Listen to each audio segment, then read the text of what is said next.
Time magazine called him the unsung hero behind the internet. CNN called him a father of the internet. President Bill Clinton called him one of the great minds of the information age. He has been voted history's greatest scientist of African descent. He is Philip Emeagwali. He's coming to Trinidad and Tobago to launch the 2008 Kwame Ture Lecture Series on Sunday, June 8th at the JFK Auditorium, New St. Augustine, 5 p.m. The Emancipation Support Committee invites you to come and hear this inspirational mind adjust the theme, crossing new frontiers to conquer today's challenges. This lecture is one you cannot afford to miss. Admission is free, so be there on Sunday, June 8th, 5 p.m. at the JFK Auditorium, New St. Augustine.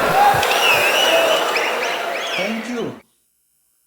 The biggest question in computer science is this: how can we use the slowest processors in the world to solve the most compute-intensive mathematical physics problems in the world and solve them at the world's fastest computer speeds? I'm Philip Emeagwali. I invented how to solve the most compute-intensive mathematical physics problems called extreme-scale computational fluid dynamics and solve them across a new internet that's a new global network of up to 1 billion processors. My contribution to computational physics made the news headlines in 1989. I'm a Nigerian born who is studied in American schools. In the US, I'm defined first by my race and second by my science. In his book, The Souls of Black Folk, which was published in 1903, the sociologist W.E.B. Du Bois wrote that, quote, "The problem of the 20th century is the problem of the color line," unquote. 7 decades later, I immigrated from Nigeria to the USA, and I experienced that color line as the fundamental problem of American science. I'm often asked, how much racism is there in modern American science? The facts speak for themselves. When I began programming the fastest computers back on June 20, 1974 in Corvallis, Oregon, USA, there was only one black family that owned a house in Corvallis, a city of 36,000 persons. And there were more black popes than black scientists listed in the top 100 most outstanding scientists of all time. In modern times, an era of gigantic supercomputers that each occupies the space of a soccer field and cost $1 billion each, it is impossible for a supercomputer scientist to produce a breakthrough discovery alone. To win the Nobel Prize of Supercomputing demands hiring a large team of research scientists and then taking the credit for their collective contributions to supercomputing. It made the news headlines in 1989 that an African supercomputer genius in the USA that worked alone has solved the most compute-intensive mathematical problem in physics and solved it alone. I'm the Nigerian that was in the news back in 1989 for recording the world's fastest speed in computing. I have posted on YouTube 1,000 closed captioned videos in which I explained how I solved that compute-intensive problem. Unlike my one-person fastest computer of the 1980s, the sequencing of the human genome, published in February 2001, was completed by 2 teams of 10,000 scientists. Only a handful of those scientists were black, even though the human genome was analyzed with the fastest computer that originated from a black mind. That lack of diversity in science speaks volumes about the blatant racism that permeated the American scientific world. Black scientists were hampered while struggling to contribute to using the fastest computers to cure new diseases, to create new drugs, and modify our DNA. Supercomputers were used to study the 3.1 billion pairs of DNA bases. In 1989, I was in the news for recording 3.1 billion mathematical calculations per second and for winning the Nobel Prize of Supercomputing. As far as I know, I was the only black person out of the 25,000 supercomputer scientists of the 1980s. But I had been employed as part of a 1,000-person supercomputing team. I would have been coerced to become the lowest ranking member of that research team. The team leaders would have made me the equivalent of the hewer of wood and drawer of water. As a one-person band, I became the inventor of a new supercomputer that's a new internet, that's the subject of essays on famous inventors and their inventions. Singing a song is a lesser contribution to music than writing the same song. You can't win the Grammy Award for merely singing an old song. Similarly, learning or teaching calculus is zero contribution to the existing body of mathematical knowledge, but contributing new partial differential equations to the 21st century calculus, such as the Philip Emeagwali equations, and showing for the first time how to use the slowest processors in the world to solve the most compute-intensive problems in the world, particularly equations that can arise beyond the frontiers of calculus, algebra, physics, and computing, and recording the fastest computer speed. And doing so as the proof of such an accomplishment was my contribution to science. That contribution made the news headlines in 1989. That discovery is the reason I see 12-year-olds in US public libraries writing school essays on the contributions of Philip Emeagwali to science. The young Nigerian mathematician is inspired the most when she watches on YouTube 1,000 video lectures covering the contributions of a Nigerian to mathematics, physics, and computer science. My contributions to knowledge range from new algebra that redefined the boundaries of the largest scale algebra in computational physics, and new partial differential equations that expanded the 21st century calculus, and new computational physics that pushed the frontiers of modern mathematical physics. Parallel processing increases the speeds of the fastest computer on a desktop and in the world.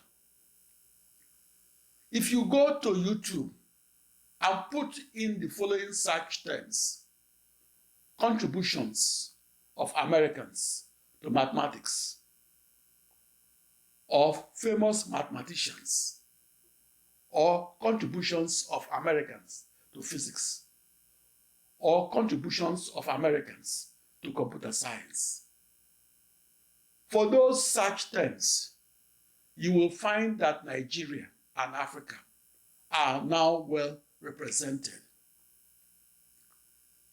It's difficult to inspire a young Nigerian mathematician to labor for the rest of his life and do so to contribute new partial differential equations to 21st century calculus, and do so if he can't name a Nigerian who also invented new partial differential equations.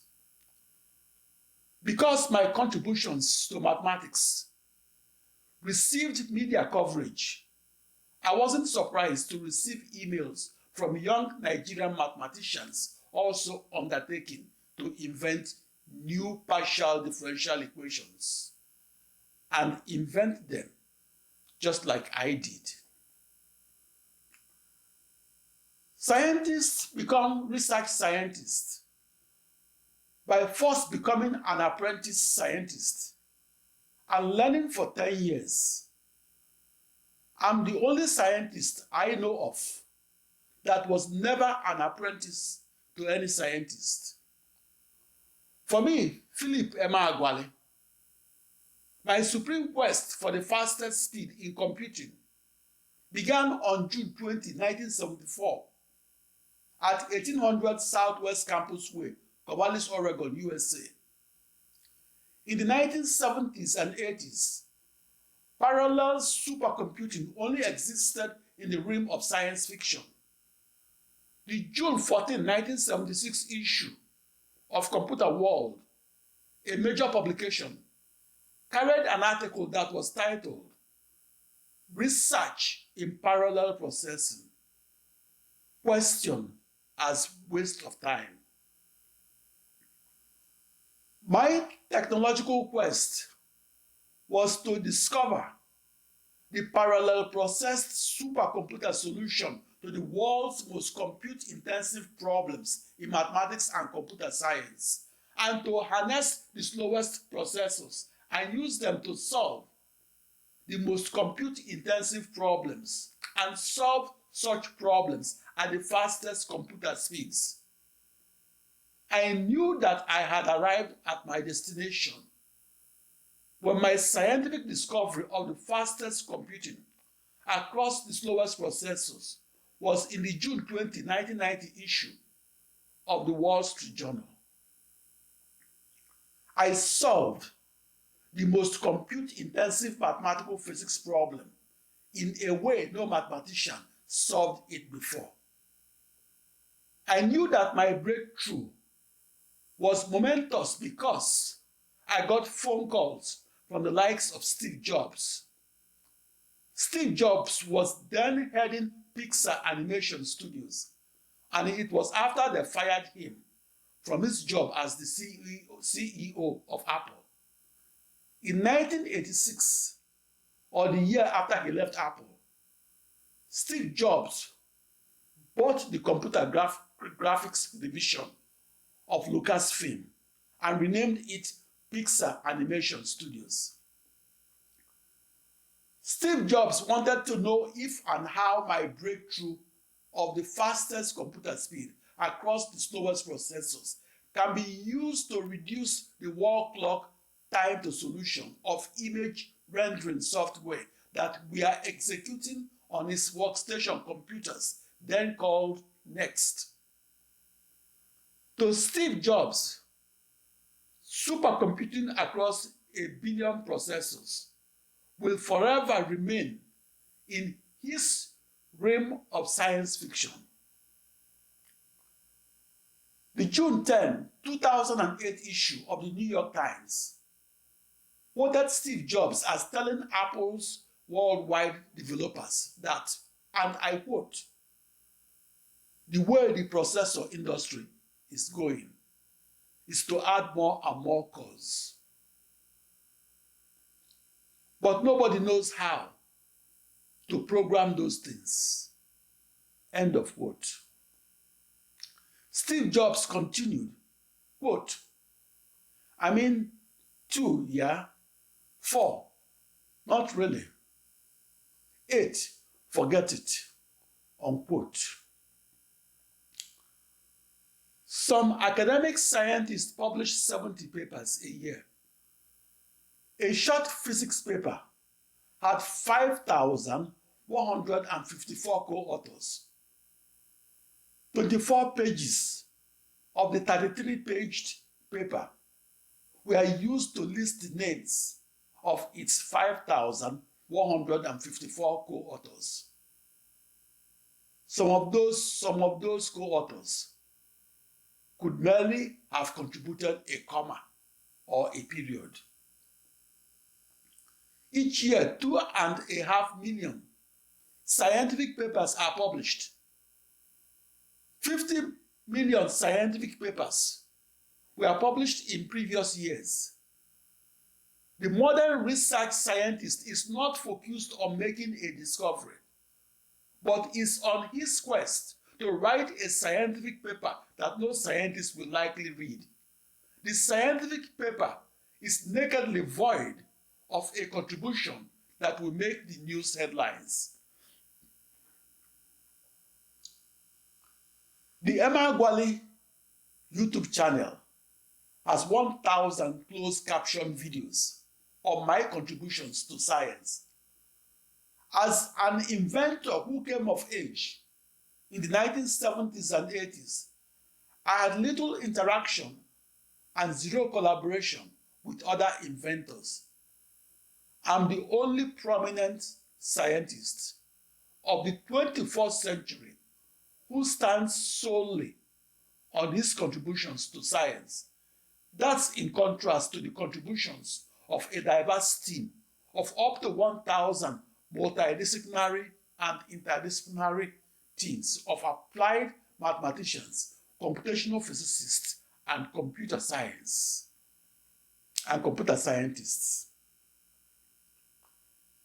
In the 1980s, the decade I came of age, there were about 1,000 prizes and awards in science.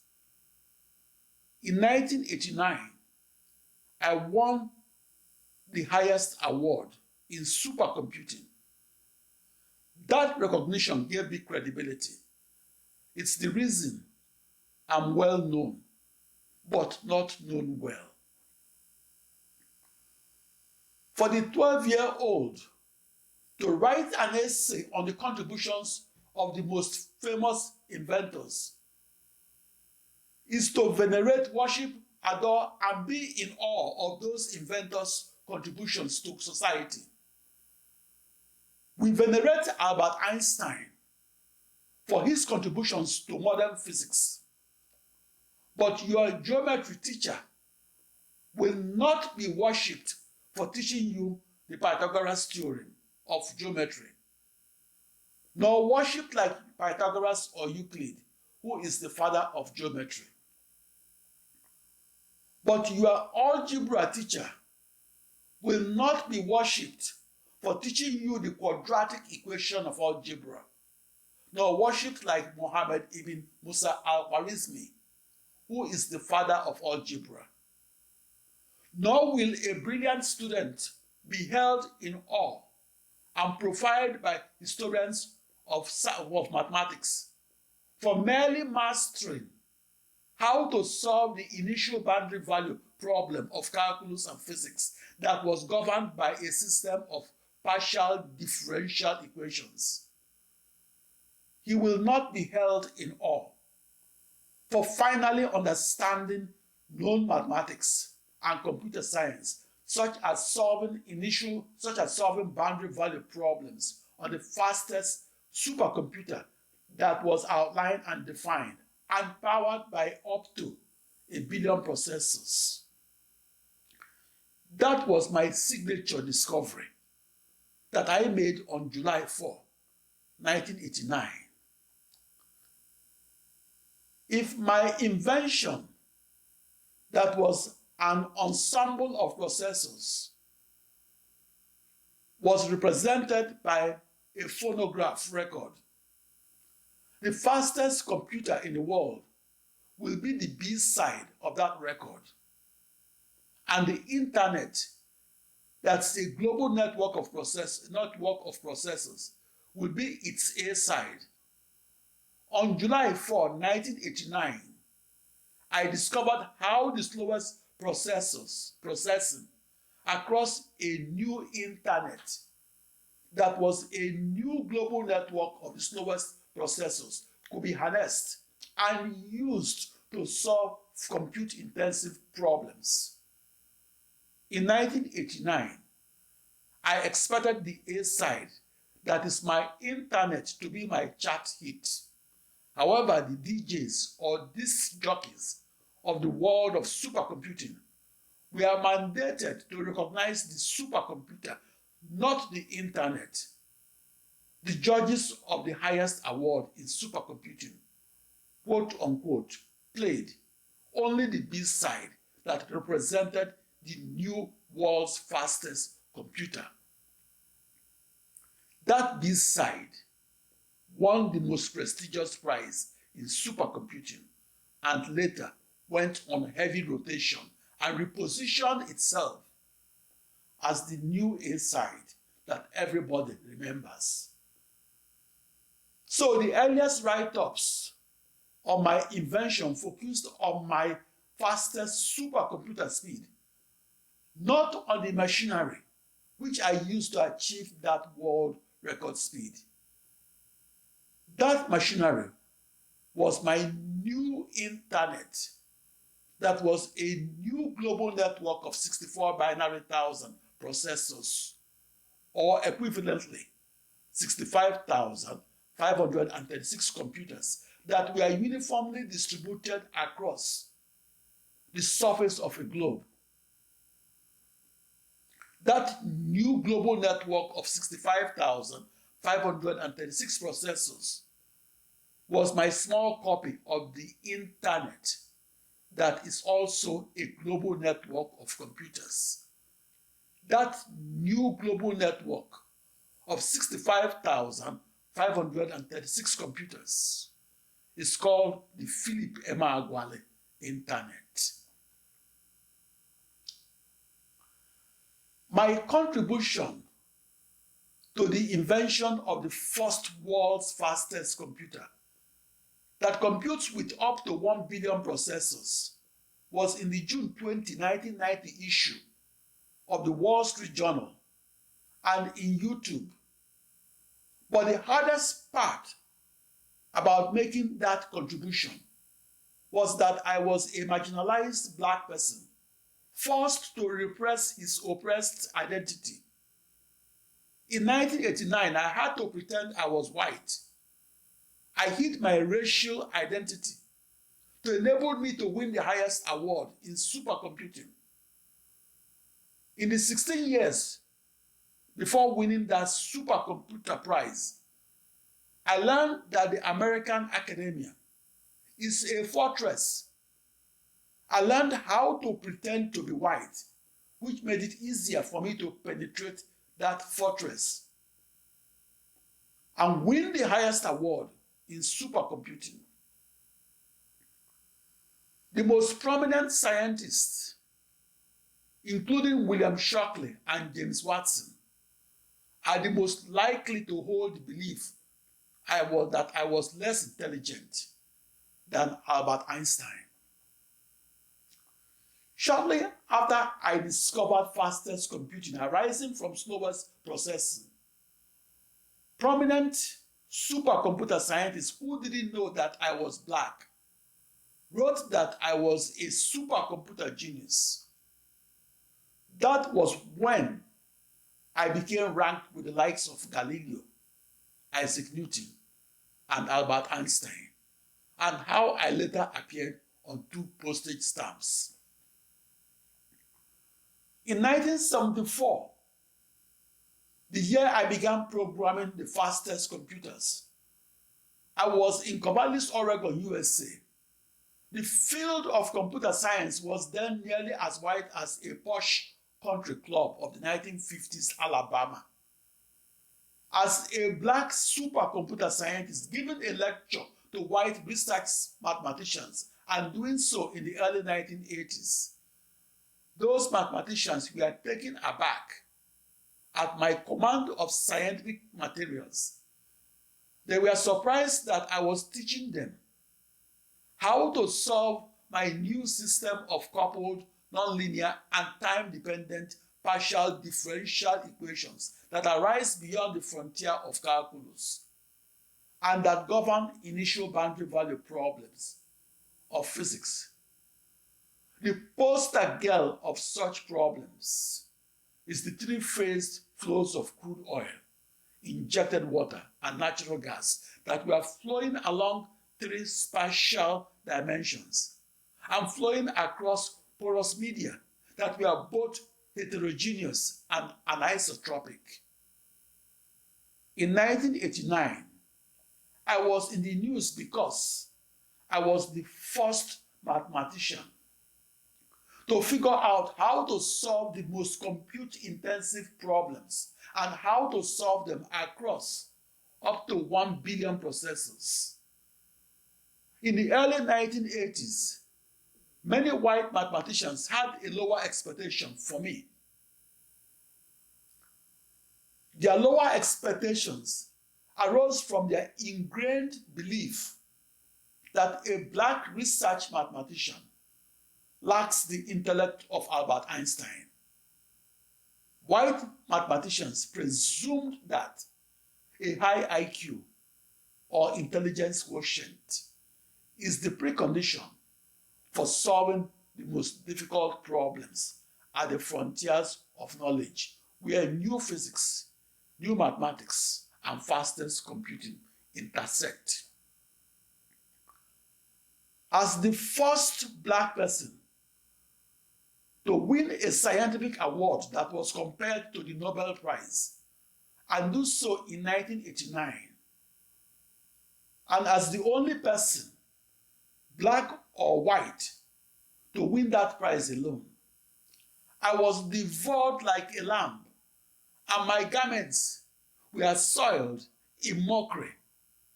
I survived vicious criticism that were full of bitterness and hate, and I have the scars to prove them.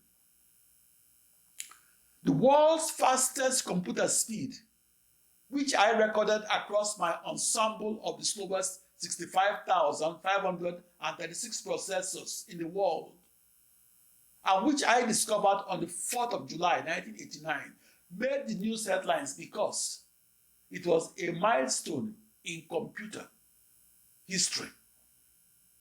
That milestone marked the beginning of the most powerful supercomputer that's powered by millions of processors that shared nothing. I was the only person who figured out how to harness those separate but coupled processors and how to harness them as one seamless, coherent, and gigantic supercomputer which can be used to solve the most compute-intensive problems in mathematics, science, and engineering.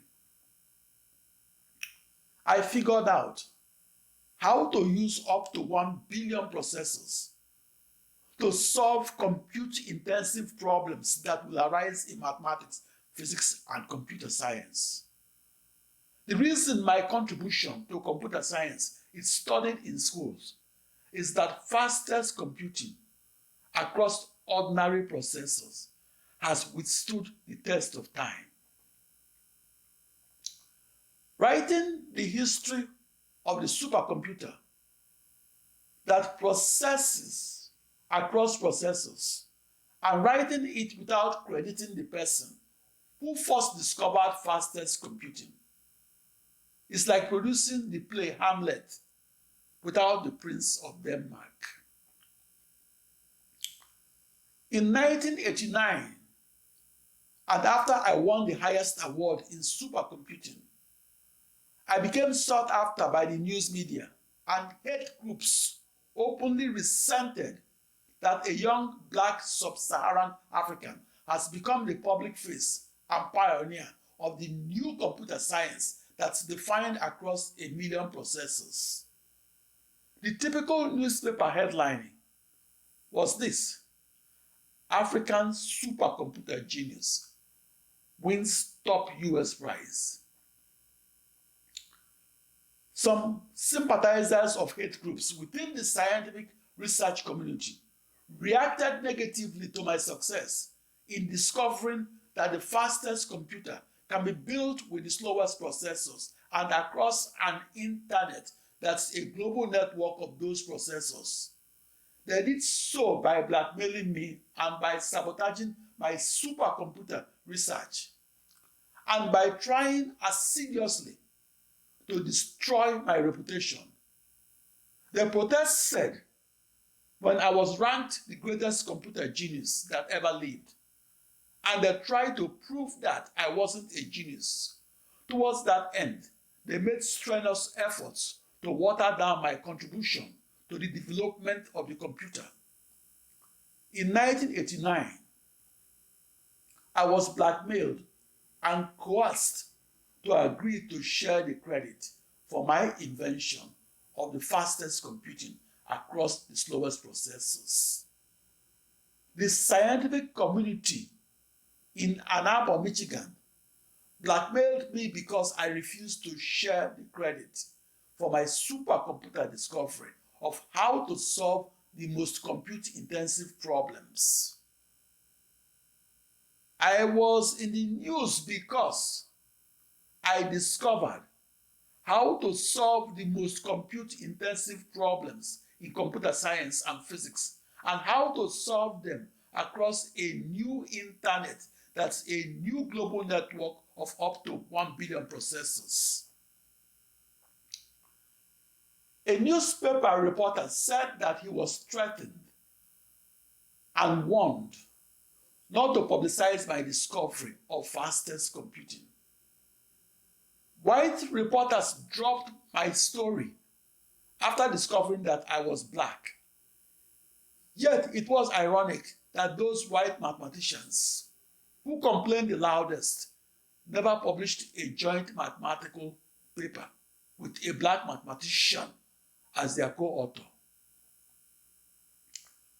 As a black mathematician who came of age in the 1970s in Corvallis, Oregon, and early 80s in College Park, Maryland, my access to vector supercomputers that were owned and operated by the US government were revoked after the supercomputer administrators discovered that I was black and of sub-Saharan African ancestry.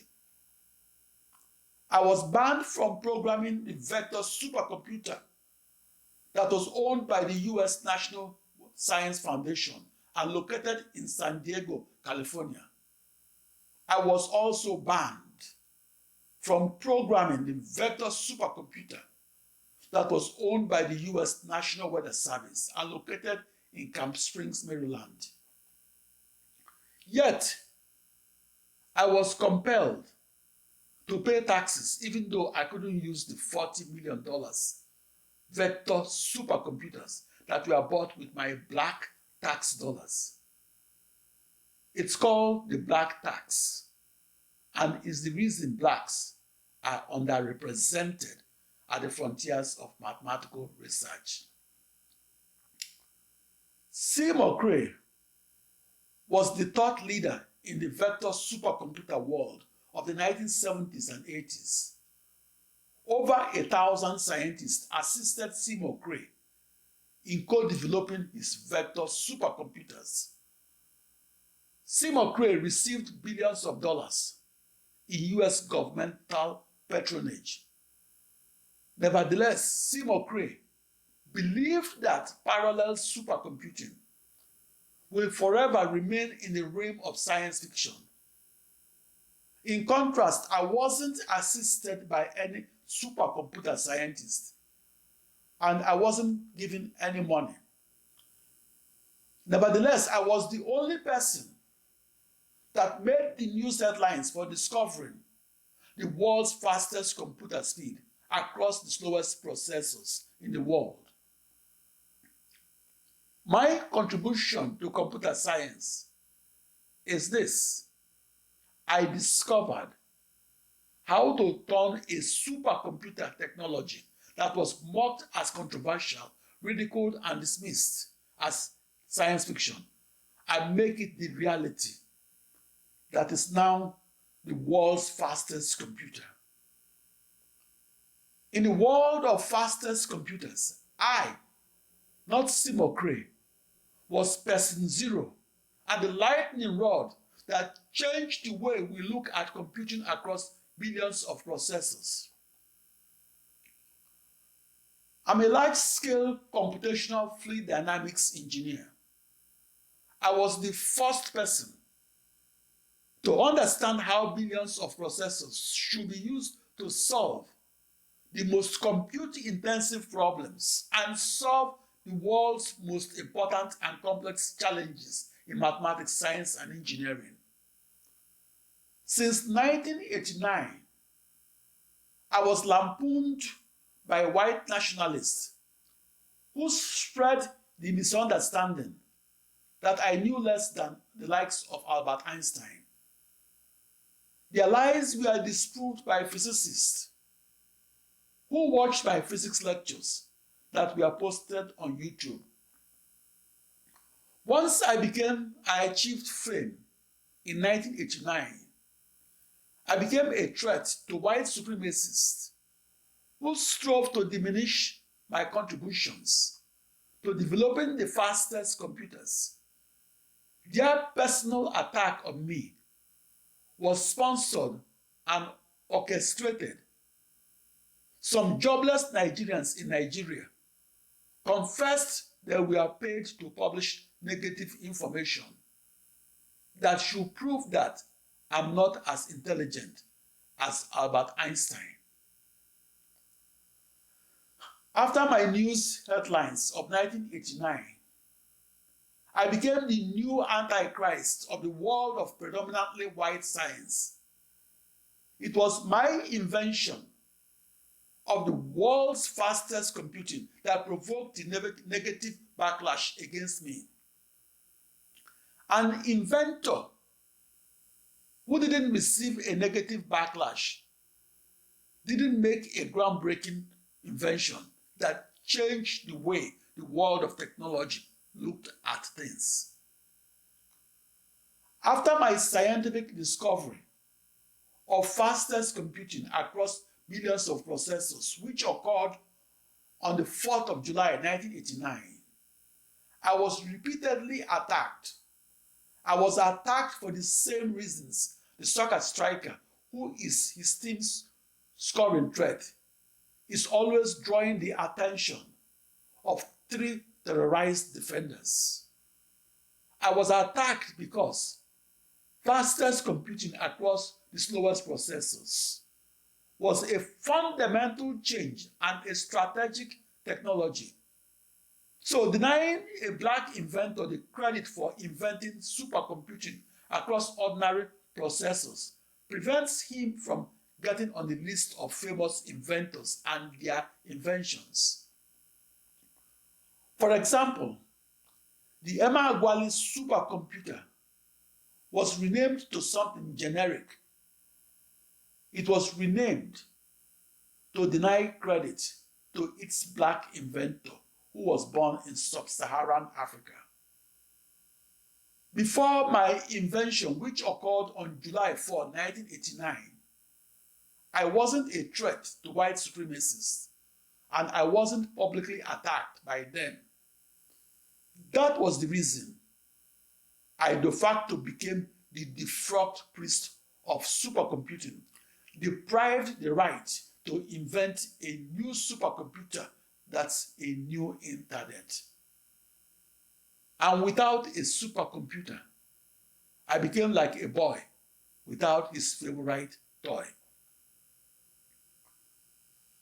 Before 1946, the programmable computer existed only in the realm of science fiction. Before July 1989, the knowledge of how to program an ensemble of 1 billion coupled processors and how to program them to work together as one seamless, coherent supercomputer that can solve the most compute-intensive problems only existed in the realm of science fiction. The June 14, 1976 issue of the influential magazine Computer World published an article that was titled, quote, "Research in Parallel Processing, Question as Waste of Time," unquote. So it came as a surprise to vector supercomputer scientists when I announced that I've discovered how an ensemble of the slowest processors can be used to solve the most compute-intensive problems and record the fastest speeds in supercomputing. My discovery meant that parallel processing wasn't a waste of time. I invented parallel supercomputing on July 4, 1989 in Los Alamos, New Mexico, USA. Our pre-human ancestors of 1 million years ago weren't humans. Therefore, our post-human gods of a million could be cyborgs or part intelligent matter and part human. Our post-human gods could be both the creator and the created, and might acknowledge us as their co-creators. I was the first person of African descent to break the racial barrier that was at the crossroad and at the frontiers of mathematics, physics, and computer science. For that reason, I was the first lone investigator to win the highest award in supercomputing. I stood out because I won that prize alone. Other co-winners did so as part of a diverse, talented, multi-institutional, and interdisciplinary research team of up to 50 co-winners. I won that prize alone because I entered deep into and beyond the frontiers of science. I'm often cross-listed and studied in American schools with famous scientists such as Galileo Galilei, Isaac Newton, and Albert Einstein. But at first, and in 1989, I wasn't accepted as other famous scientists who were white. The earliest news headlines about my invention of fastest computing drew the anger of white supremacists, especially those within academia. In 1989, I was in the news. Unknown to me, I had broken a color barrier and did so by winning an award that computer scientists referred to as the Nobel Prize of Supercomputing. That attention drew jealousy.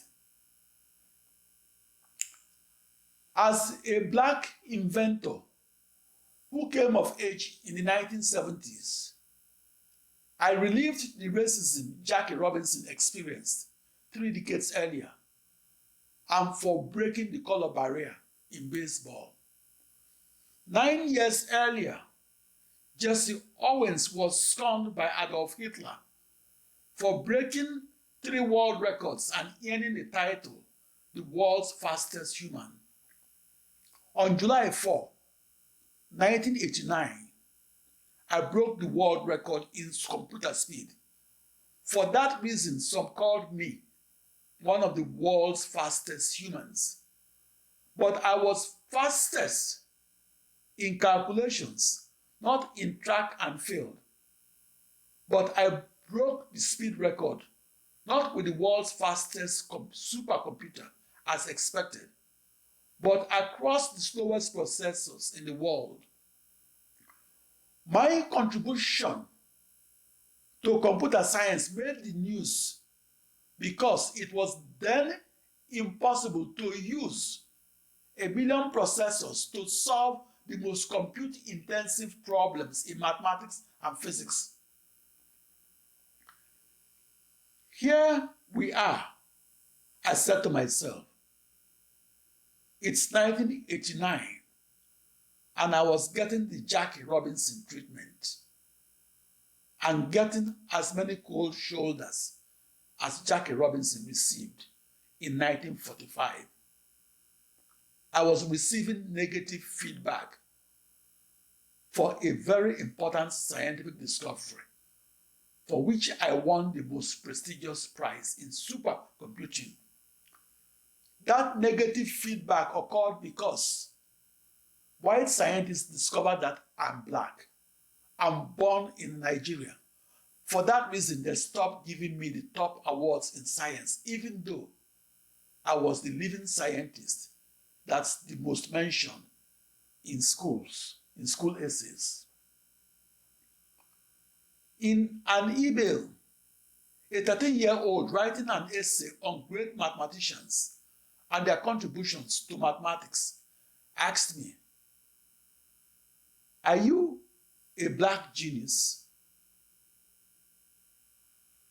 The genius is the ordinary person that found the extraordinary in the ordinary. If you can see something that I can't see, and that thing does not exist, then you are not a genius. But if I see something that you can't see, and that thing exists, then I'm a genius. To be called a genius does not mean you must know everything in mathematics, physics, and computer science.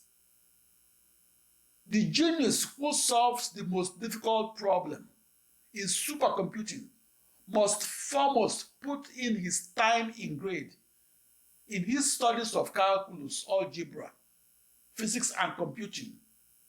That genius must know a lot about the partial differential equation, and do so because such equations are the most important in the world of science. The partial differential equation is the most recurring decimal in supercomputing. In the 1980s, only 1 in a million mathematicians possessed the mathematical maturity that was needed to harness up to 1 billion processors that shared nothing. That mathematician must be able to use a global network of processors and use them to solve the most compute-intensive problems. In 1974, I visualized that global network as my new internet.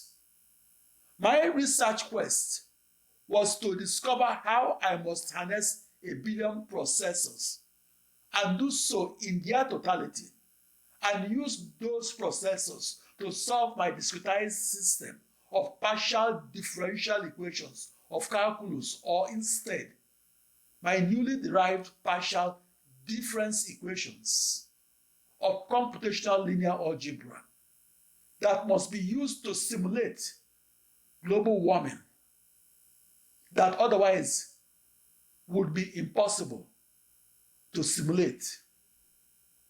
I know how to solve this difficult problem because I was the first mathematician who solved it. I was the first mathematician to solve a grand challenge problem and solve it across a then world record ensemble of 65,536 processors. I pictured my processors as encircling a globe and doing so just as computers encircle the earth. My contribution to the invention of the first world's fastest computer, as it's known today, made the news headlines. I was described as the genius in the USA who won the highest award in supercomputing and did so for solving the grand challenge problem of mathematics and solving it on July 4, 1989 in Los Alamos, New Mexico, USA. For this reason, it should come as a surprise that I'm the only research mathematician or physicist or computer scientist who shared 1,000 closed caption videos on YouTube. If you do a YouTube search on contributions to mathematics, physics, and computer science, you will see that the name Philip Emeagwali is the most recurring decimal. I'm a computer scientist who came of age in the 1970s. Since June 20, 1974, in Corvallis, Oregon, USA, I was searching for new equations that's never been scribbled on any blackboard and searching for new physics that's outside the textbook and searching for the world's fastest computer. Towards that quest, I flaunted my uncompromising theories, such as sending and receiving emailed codes and sending them across a new internet that's a new supercomputer and that's a global network of processors as my act of protest against the racism that I experienced. I pursued a controversial way of the first supercomputing across the world's slowest processors.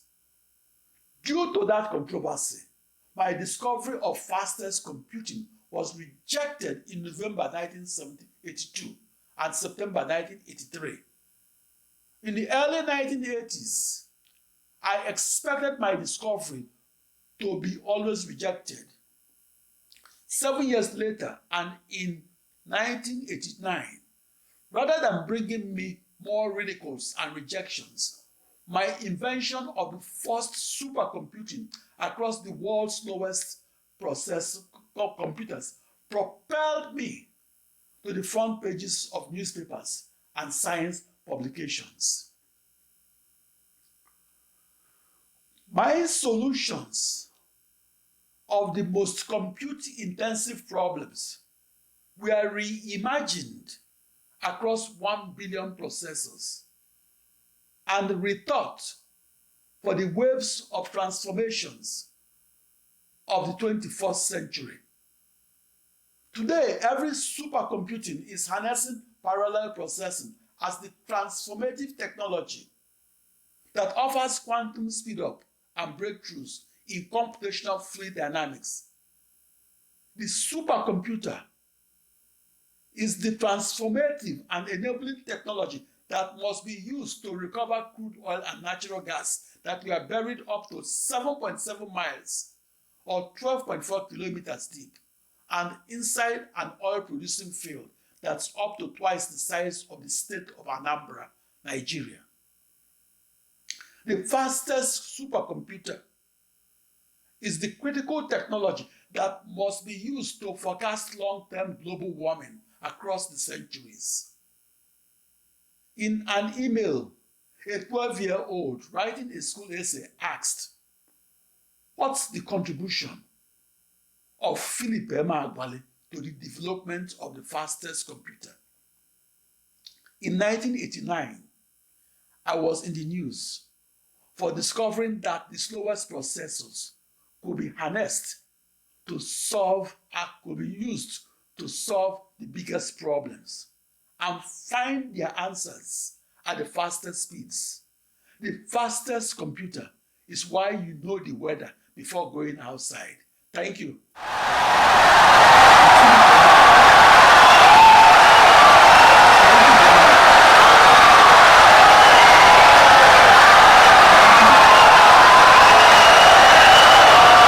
Insightful and brilliant lecture.